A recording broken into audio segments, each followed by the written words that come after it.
Hello guys! Welcome sa Nax TV. Another episode na naman tungkol sa pag-aarawana. Magre-review tayo ngayon ng ilaw, no? Neo Helios Solar Color Booster. Ang tagal ko nang gustong gawa ng video to pero nag-intay pa ako ng ilang buwan. Kung bakit manood lang kayo.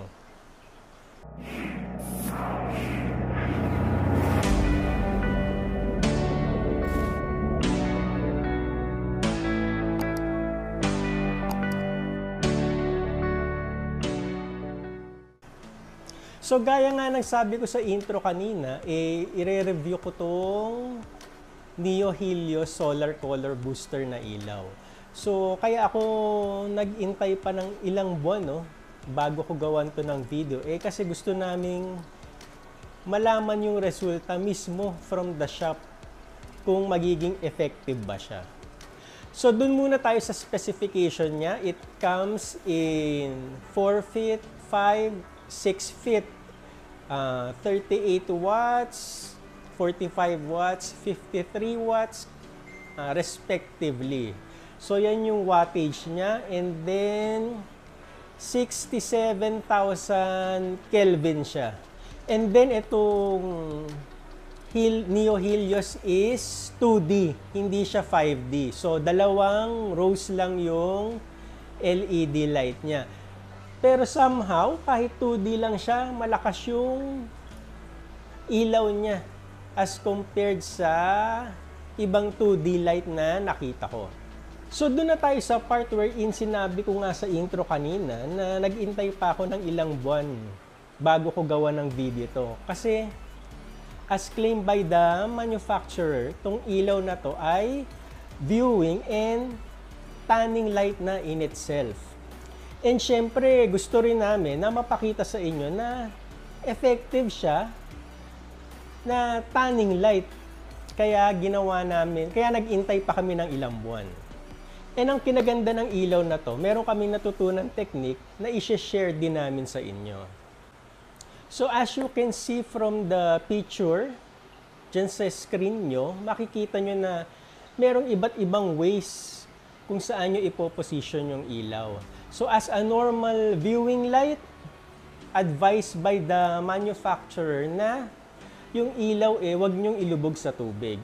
And kung gusto nyo gamitin yung tanning capability ng ilaw nyo, ilulubog nyo lang yung ilaw and magkakaroon na siya ng tanning effect. So ito yung result na nangyari. As you can see dun sa kabilang side, ito yung part na hindi namin nilubog yung ilaw. And dito naman sa kabilang side, ito naman yung nilubog namin yung ilaw. So, ang laki ng difference. So, sabay lang namin nilagay yung isda na yan. Pareho sila ng kulay. Pero yung effect after more than a month, ang laki ng difference. So, talagang nag-e-effect yung pagka-tanning light ng Neo Helios kapag nakalubog siya sa tubig. So, ang magandang question dito is it soft tanning or hard tanning? So, pag yan ang tinatanong sa akin, ang sinasabi ko lang, para sa akin kasi, hindi basis yung ilaw para maging soft or hard tanning. Actually, mas mag-a-agree pa ako na itong ilaw na to is more of slow tanning, no? Kasi, hindi naman agaran yung pagpula ng isda nyo pag gamit nyo itong ilaw na to. Merong improvement pero unti-unti. So, ito ngang sa amin, ginamitan namin ng solar booster. After a month, maganda naman yung improvement. So, and based din dun sa manufacturer, no?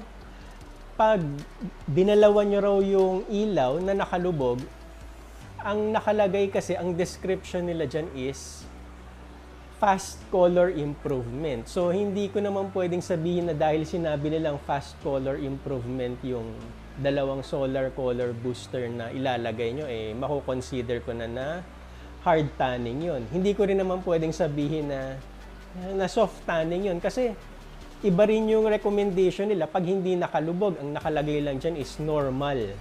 So, yung normal ba mako-consider na natin na soft.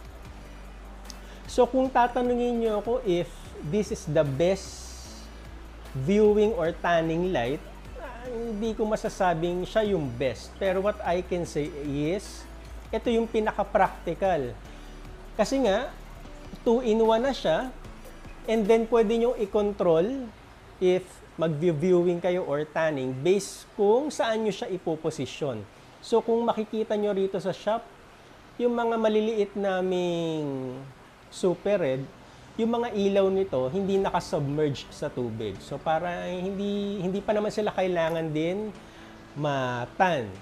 Unlike yung sa mga malalaking sizes namin na nakalagay sa grooming tank, ito yung nakalubog. So somehow na slow tanning na rin sila. And with regard to sa pricing, no, feeling ko siya yung pinaka-reasonable kasi nga viewing and tanning light na siya. Yung price niya para sa 5 feet, I believe hindi lalagpas ng 3,000 eh. As compared dun sa ibang viewing light na nakita ko na viewing light pa lang more than 3,000 na. Sa golden type na Arowana. Well, meron akong kasamahan dito na nag-try nito sa gold. Hindi niya masyadong nagustuhan yung result eh. So, again, para sa akin, it's a viewing light, no? On the warm side nga siya.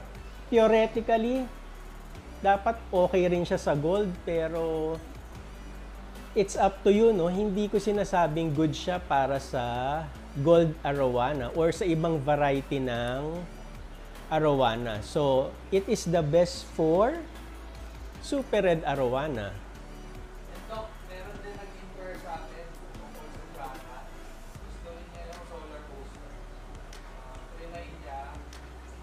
Okay naman. Oh, so, there you have it guys. No? Sa ibang isda, okay rin siya.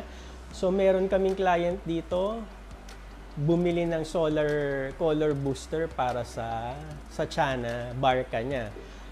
Yung feedback sa amin is okay naman. So, currently, available siya dito sa shop. Again, kung gusto nyo mag-purchase, punta lang kayo dito sa shop. 34, Malakas Street, Diliman, dito sa second floor. Makikita nyo na agad to ang sa baba namin is yung Siopaw House. Pwede nyo rin kami i-chat dun sa 88 Red Gallery Philippines na page namin, or pwede nyo rin ako i-chat directly sa messenger ko. So, yun, if meron pa kayo ibang tanong, dyan nyo kami marireach. So there you have it guys. Hopefully meron kayong natutunan sa video na to. Hanggang sa muli, thank you for watching. Please make sure to subscribe, pa-like and share. Bye!